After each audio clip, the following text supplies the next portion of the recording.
Important question है, board में आने की संभावना है। इस क्वेश्चन में एक लॉजिक है, आप लोग अगर इसे नॉर्मल करने बैठे हो जाएगा 1.5 से 2 पेज तक जाएगा और कैलकुलेशन बड़ी लेंदी जाएगी, बहुत लेंदी जाएगी।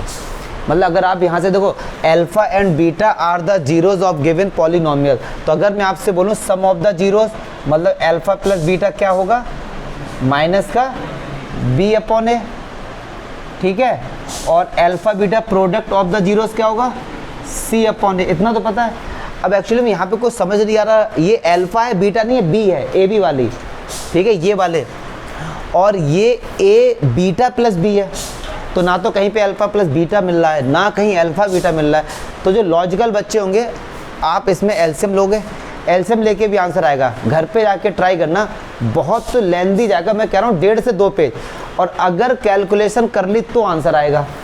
तो जब ऐसे क्वेश्चन बनते हैं तो टीचर की कोशिश होती है सिंपल वे में कैसे समझाएं।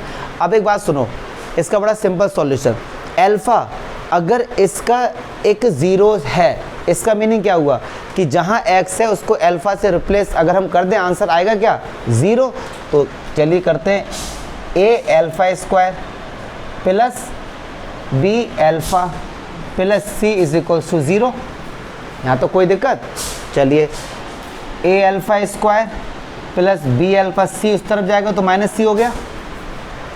दोनों में से अल्फा कॉमन आ रहा है, तो अगर अल्फा कॉमन आए तो ए अल्फा प्लस बी, यस और नो। ऐसा सर हमने इसलिए किया, ए अल्फा प्लस बी हमको दिख रहा है यहाँ पे, क्लियर है, तो ए अल्फा प्लस बी, तो ये होगा क्या हमारे पास माइनस का सी अपॉन अल्फा। ये तो एक चीज़ निकल के आ गई जब हमने यहाँ पर अल्फा पुट किया। अब बीटा भी तो इसका जीरोज है, तो यहाँ पे क्या करेंगे, ए क्या हुआ, कोई डाउट है, plus b beta plus c is equal to 0, क्योंकि बीटा भी तो इसका क्या है, जीरोज है, तो x को रिप्लेस आप कर दो बीटा से, आंसर 0 के इक्वल ही आएगा। तो ऐसे ही प्लस सी उस तरफ जाएगा तो माइनस सी हो जाएगा, बीटा फिर से कॉमन लीजिए तो कितना बचेगा, ए बीटा प्लस, तो देखो ए बीटा प्लस बी दिख रहा है ना, कितना सिंपल हो गया। ना तो आपको यहाँ पे सम ऑफ द जीरोस का यूज़ हुआ, अभी तक कुछ यूज़ ही नहीं हुआ, माइनस का सी अपॉन बीटा आ गया, यस और नो। अब ये दोनों वैल्यू उठा के यहाँ पुट कर दो, आपका आंसर आ गया। तो चलिए बीटा अपॉन ए अल्फा प्लस बी का आंसर क्या है, माइनस का सी अपॉन अल्फा, अल्फा कहाँ पर जाएगा, क्लियर है, चलिए प्लस अल्फा अपॉन ए बीटा प्लस बी का आंसर क्या है, माइनस का सी अपॉन बीटा कहाँ पर आएगा, कोई डाउट है तो बताओ। अब यार एक बात सुनो, अल्फा बीटा, चलो ये दोनों ऐड हो रहे हैं ना, देखो सेम है ना दोनों, अरे भैया दोनों सेम ही तो हैं, तो आंसर आएगा माइनस का 2 अल्फा बीटा अपॉन सी।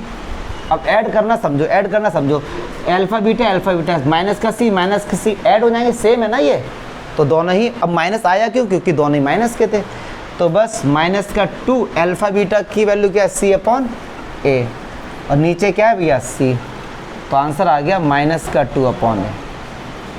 अब यहाँ पे हमने, आप देखो, आप इसका एलसीएम लेके करना जरा, आप इसका एलसीएम लेना, कितना लेंदी जाएगा, बहुत मतलब अच्छा खासा लेवल है इस क्वेश्चन का। अगर आप आंसर आएगा, लेकिन मैं हल्का फुल्का एक आपको ओवरव्यू दे रहा हूँ, क्योंकि हमारा काम है सिंपल वे में समझाने का।